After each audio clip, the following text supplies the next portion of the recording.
Hola, bienvenidos a una entrevista, a esta nueva entrevista en El Mostrador. El próximo viernes 11 de septiembre se cumple 47 años desde el golpe de Estado de 1973, pero también se cumplen 40 años del plebiscito de 1980, un plebiscito orquestado tras un fraude, pero que logró implementar una constitución que la tenemos hasta hoy, una fecha emblemática, ya que también este mismo año, en el mes de octubre, el 25 de octubre, tendremos un plebiscito para, si es que todas las encuestas dicen la razón, tendríamos que empezar a redactar una nueva constitución. Y bueno, y para hablar de esos temas y encontrar las señales del pasado y las claves que nos pueden servir para el presente, nos encontramos en este minuto con tres profesores que además de que son connotados profesores de Derecho, cada uno también representa a una universidad que en conjunto están llevando un seminario que se llama 40 años, un seminario que parte hoy y que termina el viernes, en donde cada día se entregarán ciertas claves y ciertos análisis de cómo se gestó, cómo se implementó y cómo ha logrado permanecer en el tiempo precisamente la Constitución de Jaime Guzmán de 1980. Me encuentro entonces con el profesor de Derecho de la Universidad de Valparaíso, Jaime Daza. Bienvenido, Jaime. ¿Qué tal, Héctor? Qué Muy buenas bueno. tardes, gracias por la invitación. Bien. Me encuentro también con Domingo Lovera, también profesor de Derecho, pero de la Universidad Diego Portales. Bienvenido, Domingo. Hola Héctor, buenas tardes. Gracias por la instancia. Perfecto. Y también nos encontramos con el también profesor de Derecho, pero de la Universidad Austral, Fernando Muñoz. Hola, buenas tardes, gracias por la Fernando, invitación.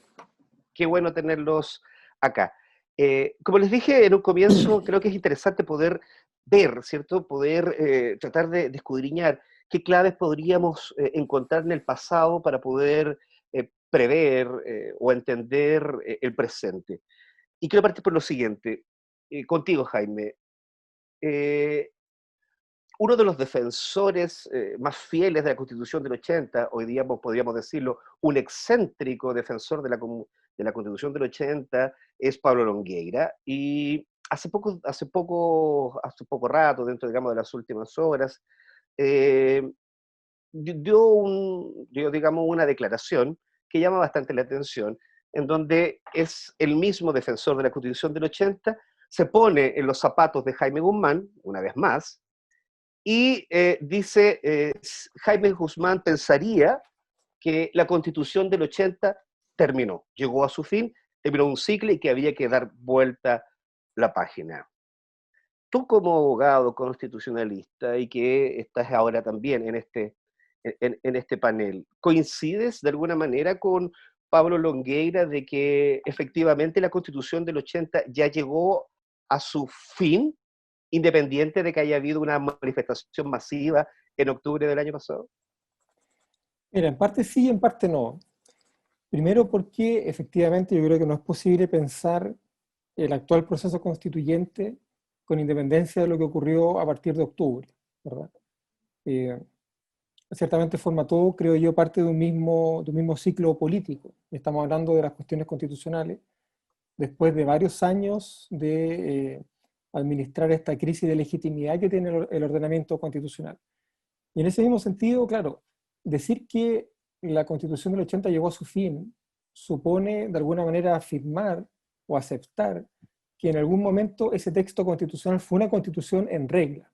Y esa yo creo que igual es una afirmación que debiéramos revisar y que no debiéramos conceder de manera tan pura y simple, porque claro, si bien es cierto, la Constitución, el texto constitucional del 80 le dio una forma jurídica al poder del Estado, y materializó cierto proyecto de ingeniería social, ¿verdad?, en la propia sociedad a través de nuestros derechos fundamentales. Lo cierto es que constitución propiamente tal, en sentido estricto, yo diría que es difícil reconocer que allí se garantizan los derechos de las minorías, que allí hay condiciones equitativas para el desarrollo de la democracia, que hay un equilibrio entre los poderes del Estado, ¿verdad?, etcétera, etcétera. Es un tipo de constitución que es funcional a un proyecto político particular, que responde a una concepción de la democracia más bien tutelada y protegida por los militares hasta bien entrado el siglo XXI. Entonces, claro, de alguna manera es cierto ya que ese modelo de administración del poder se agotó, pero yo no estoy muy seguro de que podamos decir que era una constitución en sentido pleno, ¿verdad? Eh, Como eventualmente lo está sospechando esa persona excéntrica a la que usted señala. Domingo, sobre lo que acaba de decir Jaime, esta idea es central, ¿ah? Porque claro, hay algunos que, por eso tenemos apruebo y rechazo, de alguna manera los que rechazan son los que dicen que tienen una constitución que se debe reformar, pero que es una constitución que ha funcionado muy bien y que permitió a este país, ¿cierto?, despegar. Esos son, digamos, algunos de los argumentos, los positivos, porque sabemos cuáles son los argumentos negativos por los cuales no quieren una nueva constitución. Pero tú también compartes esta idea que incluso ya hablar de la Constitución del 80, en ello subyace este problema de legitimidad, llamarle Constitución a un texto que no fue democrático.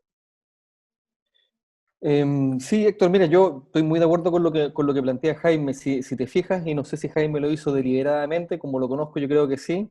En general, nosotras cuando hablamos de este texto nos referimos justamente al texto constitucional de 1980.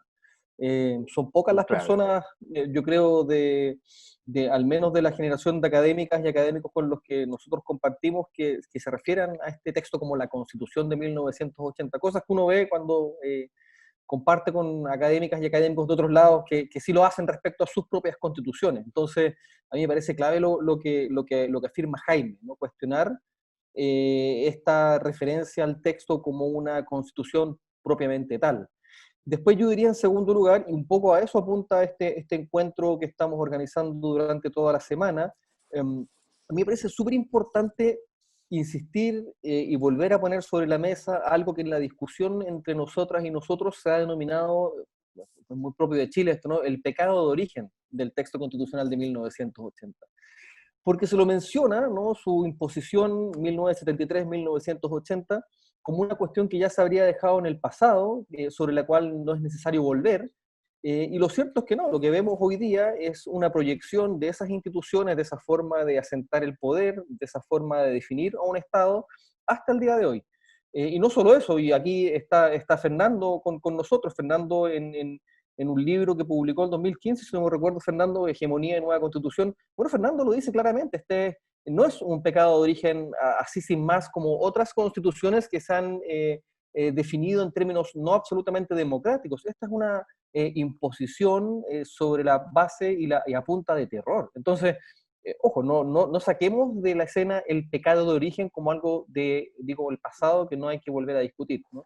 Y lo último, y con esto termino, a mí me parece que esas expresiones de Longueira que tú citas, ¿no?, se pueden emparentar con otras referencias que uno ha encontrado en los diferentes conversatorios con otros profesores y profesoras de Derecho, que sería una suerte como de razón técnica por la cual hay que cambiar la Constitución de 1980, ¿no? O sea, que habrían razones, ¿no?, de desempeño, ¿no?, de diseño o de agotamiento de su función, que son las que aconsejan su reemplazo, cuando en verdad las razones más potentes son las que están puestas sobre la mesa ya visiblemente con el estallido, pero desde el mismo día que comienza la transición a la democracia. Mm. Sí, muy cierto, porque eso se supone, digamos, de que, como lo dice Longueira, de que esta constitución ya llegó a su fin y que si Jaime Guzmán estuviera vivo, también no hubiera llegado a la misma reflexión. Claro, supone de alguna manera que esta es una constitución que era para operar 40 años y que se agotó naturalmente, y de alguna manera omitiendo que fue la amplia mayoría de este país, que a partir del 18 de octubre se impulsó llegar a esta situación que nos encontramos hoy. Fernando, Domingo recién dijo algo muy interesante y habló del pecado de partida, ¿no? El pecado original que tendría esta constitución. Pero esta constitución tiene varios pilares, incluso varios de ellos también son parte de este seminario. Entender los fundamentos de la constitución del 80, entender el modelo neoliberal de la constitución del 80, los derechos y la constitución del 80, y desde luego lo que apunta también Domingo, que es al fraude, ¿no? Al fraude con el cual esta constitución se instala. Eh, para ti, tú que escribiste este texto que refirió Domingo, todos los elementos me imagino que son importantes, pero ¿por dónde habría que empezar a analizar la Constitución del 80? ¿Por el pecado original? ¿Por el modelo neoliberal? ¿Por qué? Mm. ¿Por dónde? Sí, efectivamente yo creo que esto que estamos llamando el pecado original y que es el hecho de que la Constitución se impuso a través de la violencia y también del fraude, yo creo que eso hay que entenderlo como algo instrumental. Y cuando algo es instrumental, cuando algo tiene la condición de medio, no es lo definitivo y no es lo más importante. Lo definitivo y lo más importante yo creo es el modelo neoliberal. Y yo creo que es en esos términos en que se entendió en su momento por parte de los asesores de la Junta que redactaron el anteproyecto, que evidentemente no hablaban de neoliberalismo ni tampoco entendían bien las implicancias que esto iba a tener, pero había desde el primer día un potente discurso de defensa de la propiedad frente a las vulneraciones a la propiedad que habían existido durante el gobierno, a juicio de ellos, de Eduardo Frei y de Salvador Allende, es decir, la reforma agraria, las tomas de fondos, las requisiciones de empresas, entre otros elementos que pusieron en juego el modelo, no tanto el modelo de desarrollo de Chile, yo diría que no se llegó a ese nivel, pero sí se puso en discusión el control de los recursos naturales en Chile. Y yo diría que lo que hay que pensar que es lo realmente constitucional en la Constitución es su capacidad de ser funcional al modelo neoliberal que se adoptó en dictadura. Y por eso yo en el libro que mencionaba Domingo, en el fondo el libro tiene el propósito de decir que puede ser que redactemos una nueva constitución, pero que aún así siga siendo la constitución neoliberal, la constitución entre comillas de las élites, lo que subsista. Y yo creo que eso es lo que de verdad importa, y yo creo que detrás de eso está la estrategia de Pablo Longueira, que por lo demás yo creo que lo que dice es algo que perfectamente podría haber dicho Jaime Guzmán también. Yo creo que Guzmán era un político tremendamente pragmático, flexible y capaz de cambiar de posición en la medida en que él considerara que era necesario para estos objetivos últimos y de largo plazo de proteger la propiedad. Jaime Guzmán tenía una identificación personal de carácter familiar y evidentemente ideológica también con la continuidad histórica de las élites en Chile. Él era descendiente de presidentes, bueno, pariente de muchos otros políticos y también de las familias de la aristocracia. Entonces, yo diría que lo que está detrás de esto en el fondo es proteger el modelo histórico chileno de desigualdad social y de concentración de la riqueza y por lo tanto también del poder en unas pocas manos. Mm. Tomando eso también y volviendo a ti, Jaime, bueno, hoy día partimos este seminario y a ti te toca moderar el panel que son los fundamentos de la Constitución del 80. Quiero unir eso, los fundamentos, con un poco con lo que acaba de decir Fernando, en donde lo que yo logro observar es que detrás de la Constitución del 80 y de la intención de ciertos personeros ahora al redactar, como lo que era una nueva Constitución, es el objetivo, y el objetivo sería la de preservar el modelo neoliberal. Entonces tenemos los fundamentos y los objetivos. ¿Tú ves alguna diferencia, por ejemplo, entre los fundamentos por los cuales se implantó la Constitución del 80 y lo que querían perseguir, es decir, su objetivo? Mira, la Constitución del 80 efectivamente es una respuesta al ciclo político anterior, ¿cierto? Es una respuesta eh, conservadora y autoritaria a ese ciclo político que se inicia en la década del 30, de consolidación o de surgimiento de ciertos sectores medios, pero también de ciertos sectores populares que habían irrumpido en la actividad política en la primera década del siglo XX probablemente, con las grandes represiones y matanzas que hubo al movimiento obrero. Y esos 40 años de desarrollo económico y social se intensifican de alguna manera, como decía Fernando, entre los gobiernos de Frei Montalva y Salvador Allende, tocando básicamente los privilegios de cierta élite, de cierta minoría en el país, privilegios principalmente de carácter económico y social. Y la Constitución es una respuesta a eso, ¿verdad? No es una Constitución, esto es súper importante transmitirlo adecuadamente, porque la Constitución del 80 no es una manifestación de cierta continuidad en la evolución del derecho constitucional chileno. No es que haya continuidad entre la Carta del 25 y la Carta del 80, o entre la Carta del 33 y la Carta del 80. Lo que hay es un quiebre en la historia constitucional chilena, marcado por el golpe de Estado, que significa la irrupción de la Constitución del 80 con instituciones que no estaban presentes, que no tuvieron reconocimiento nunca antes en la historia de Chile. Entonces, claro, sin perjuicio de que pueda haber cierta continuidad, por ejemplo, las 3 constituciones son presidenciales, por ejemplo, o de que hay instituciones que están en la Constitución del 80 que son anteriores al 80, como la Corte Suprema, por ejemplo, o la misma Contraloría General de la República. Lo cierto es que el proyecto político que está detrás de la Constitución del 80 no tiene nada que ver con el proyecto político que caracterizó al periodo 1930-1973, y tampoco tiene mucho que ver con el proyecto que caracterizó a un par de periodos históricos importantes durante el siglo XIX, entre el 74 y el 91, por ejemplo, etc. Y eso se explica precisamente porque los fundamentos que podríamos decir constitucionales del texto del 80 responden en realidad a ciertos objetivos políticos. Objetivos políticos que están relacionados principalmente con la implementación de un cierto proyecto de ingeniería social, ¿cierto? Hay un diseño de ingeniería social que está presente en la mentalidad de quienes redactaron el texto constitucional, que es implementado en la Constitución y luego es defendido desde los enclaves autoritarios o de las trampas del texto constitucional. Eso es lo que explica, por ejemplo, que nos haya costado tanto avanzar en algunas reformas, y es lo que explica también, como decía Fernando, que hay ciertas características de nuestro orden político y social que dependen del orden constitucional y que no vamos a eliminar con un plumazo, ¿verdad?, redactando 3 o 4 artículos de una manera distinta. Hay un desafío de transformación cultural que yo creo que es mucho más profundo y mucho más importante, que surge, creo yo, no desde, o sea, cuyos resultados se van a explicar o se podrían verificar no desde la redacción de cierto texto normativo, sino que desde el protagonismo de prácticas políticas distintas a las que hemos visto hasta ahora. Prácticas políticas desde la base social, ¿verdad?, que ha empezado a despertar a partir de octubre, pero también prácticas políticas distintas al interior de la institucionalidad.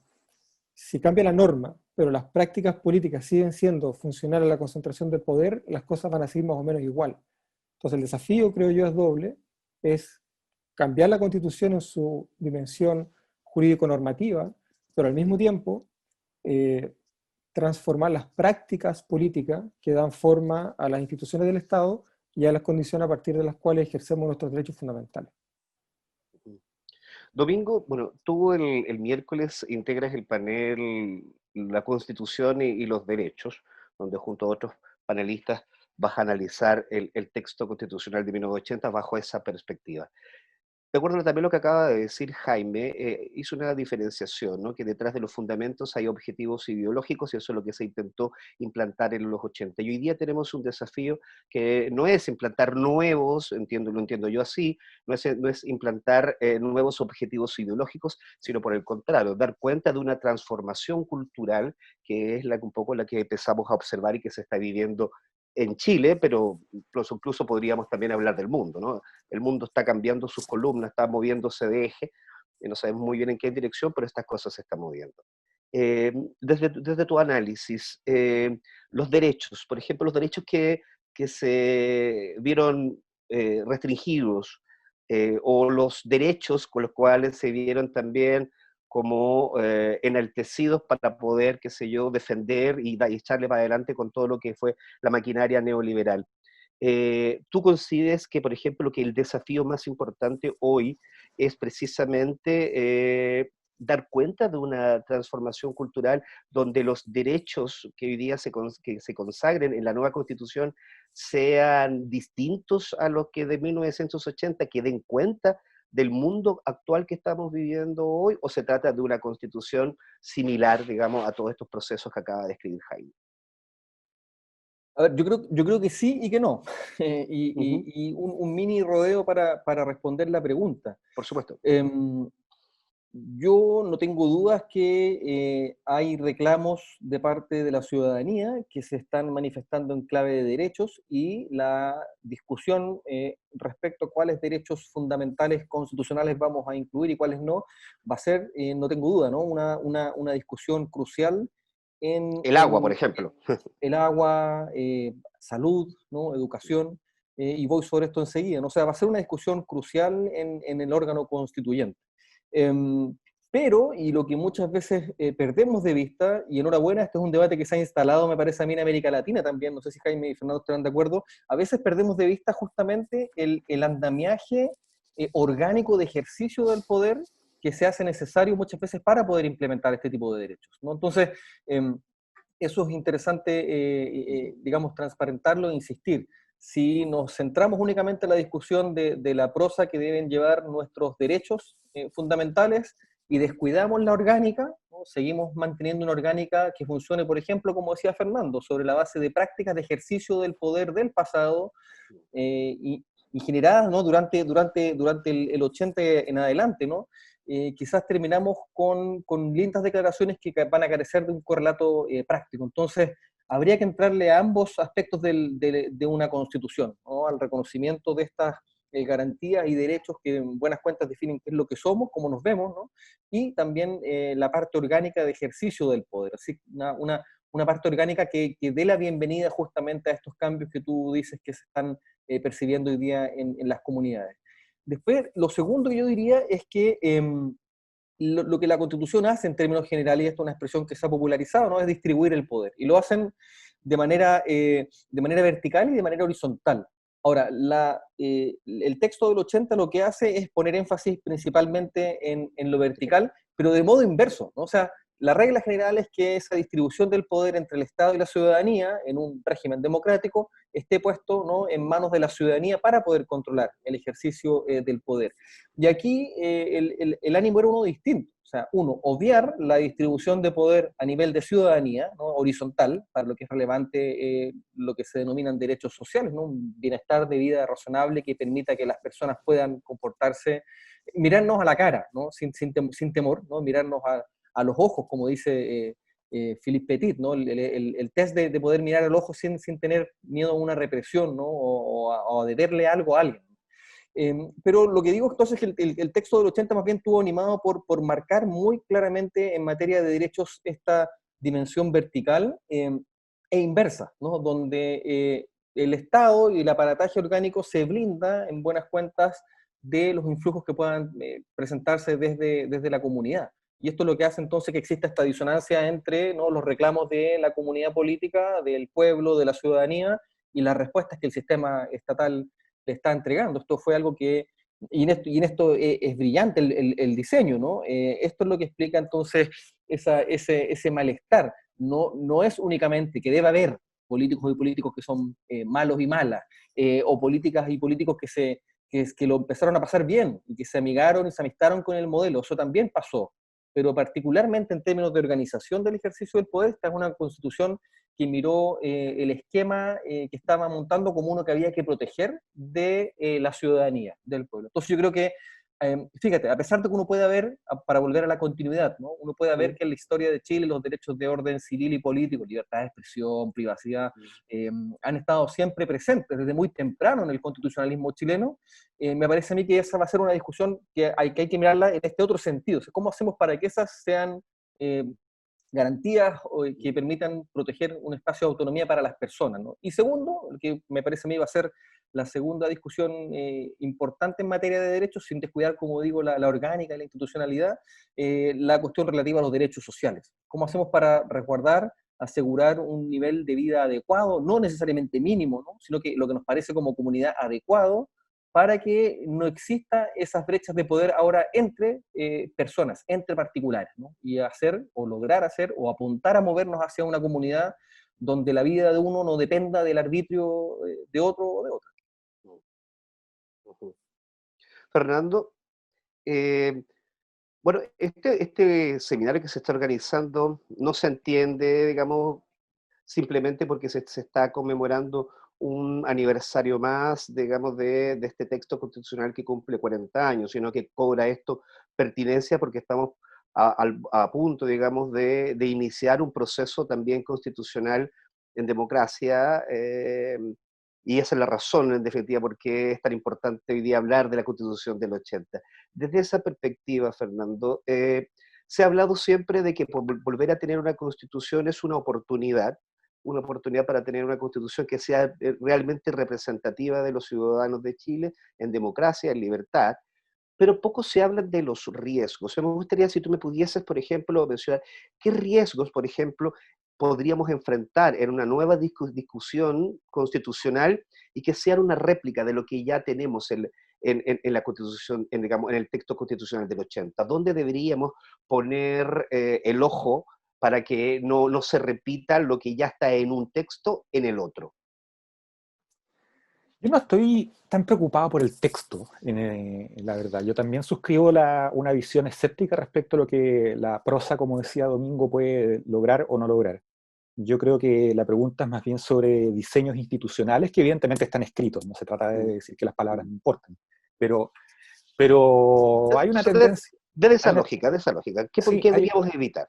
sí, yo creo que, yo creo que lo importante es repensar el presidencialismo, desde luego, repensar el centralismo y también repensar el rol de la administración pública. Me parece que y a nivel constitucional, eh, me parece que muchos de los problemas que se han manifestado, yo diría que la Constitución del 80 ha generado problemas objetivamente. Y antes de que existiera un estallido social, que yo creo que eso lo visibilizó mucho más, a mí me parecía que los resultados negativos de Chile en numerosos ámbitos, desde la educación hasta el cuidado medioambiental, daban a entender que estábamos en una sociedad disfuncional, en la cual el uso de los recursos y la explotación del trabajo humano son insostenibles a mediano plazo.